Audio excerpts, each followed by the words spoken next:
Welcome to Noordwijk, the Netherlands, where we visit one of the world's most remarkable structures of the 20th century.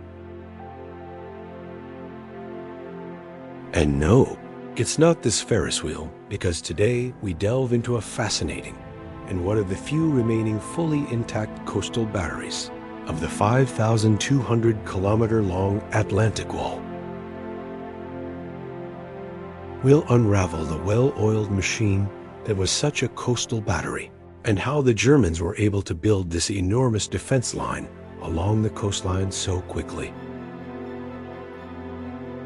We're standing here at the entrance to the central bunker, called a fire control bunker, a 3-story nerve center connected by a network of tunnels to an underground complex of gun bunkers that did the actual bombardment of the enemy. From the outside, you can barely tell that this was a small underground village with heated living quarters, equipped with dormitories and toilets.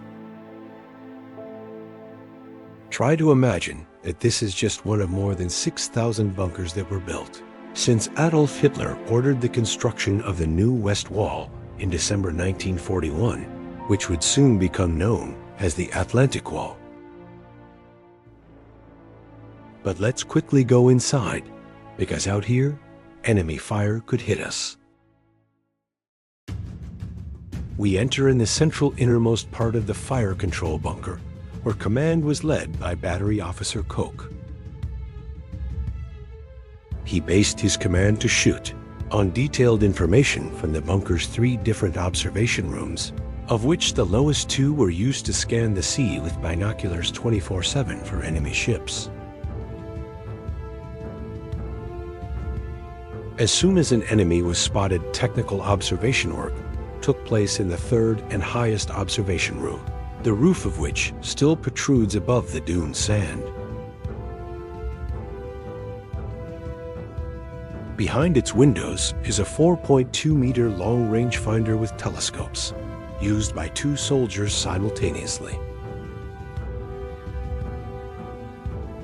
Based on their observations, the distance to the ship was then calculated by creating a triangle between the telescopes and the ship using these 2 calculation tables downstairs. Down in the command room, we also find a telephone exchange on the left side and a radio room to the right, which allowed communication with other parts of the bunker, but also with more distant officer bunkers in the village. Naturally, all this equipment couldn't function without power, so as we descend to the lower level, we find a 3-cylinder diesel engine that acted as a backup generator, providing the bunker with its own emergency energy. Deep underground was the safest place of the bunker, and we also find the living quarters here, which were supplied with fresh air by a complex ventilation system. This could even be closed off to protect the soldiers from poison gas attacks, of which the Germans still remained wary of, despite promises after the First World War that no one would use them anymore.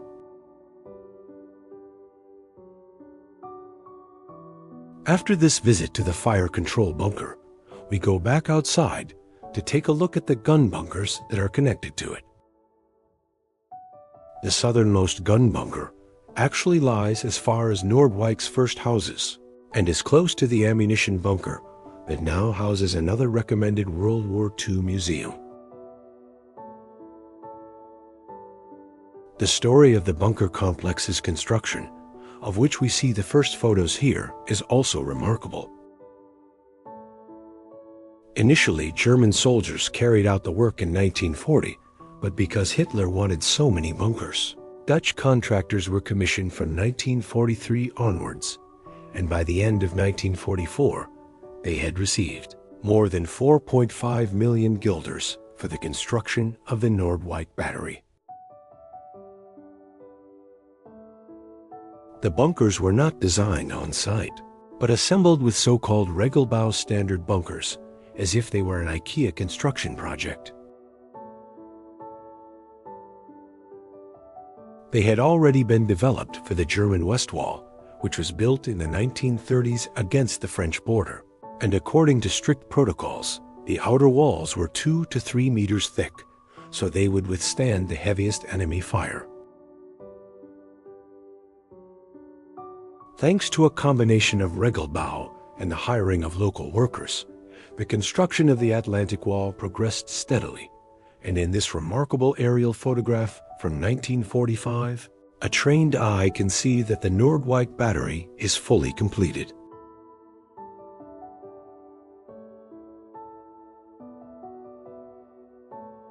This 3D model edited in the drone footage clearly illustrates how large the entire battery of underground bunkers in Noordwijk still is.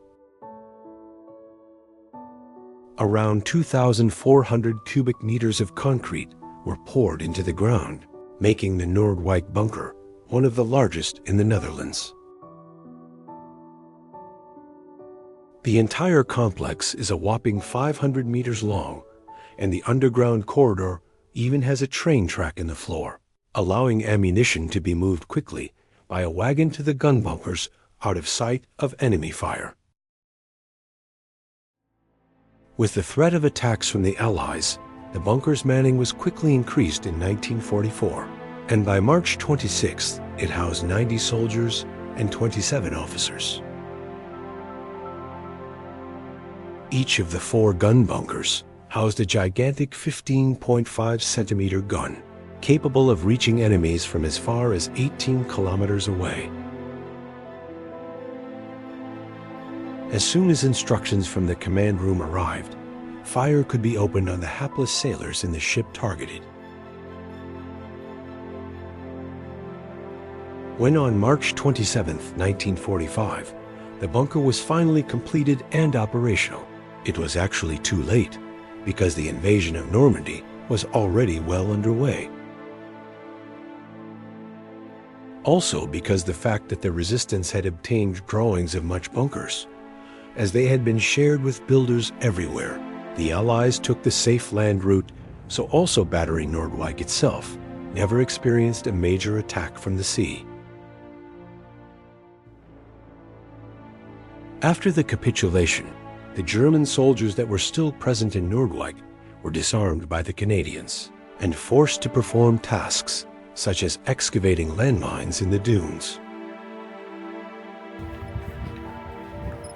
The anti-tank wall on the boulevard, of which a small part still can be seen at the museum entrance, was hidden under the beach sand around October by digging large trenches into which the large concrete blocks were pushed.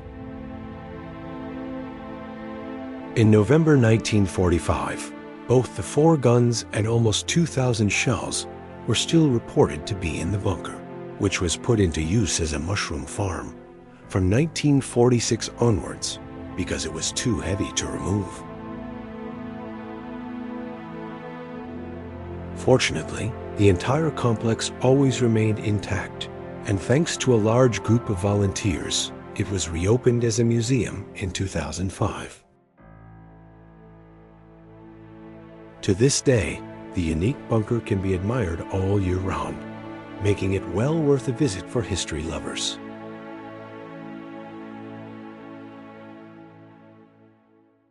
Thanks for watching, and see you again in one of our next videos.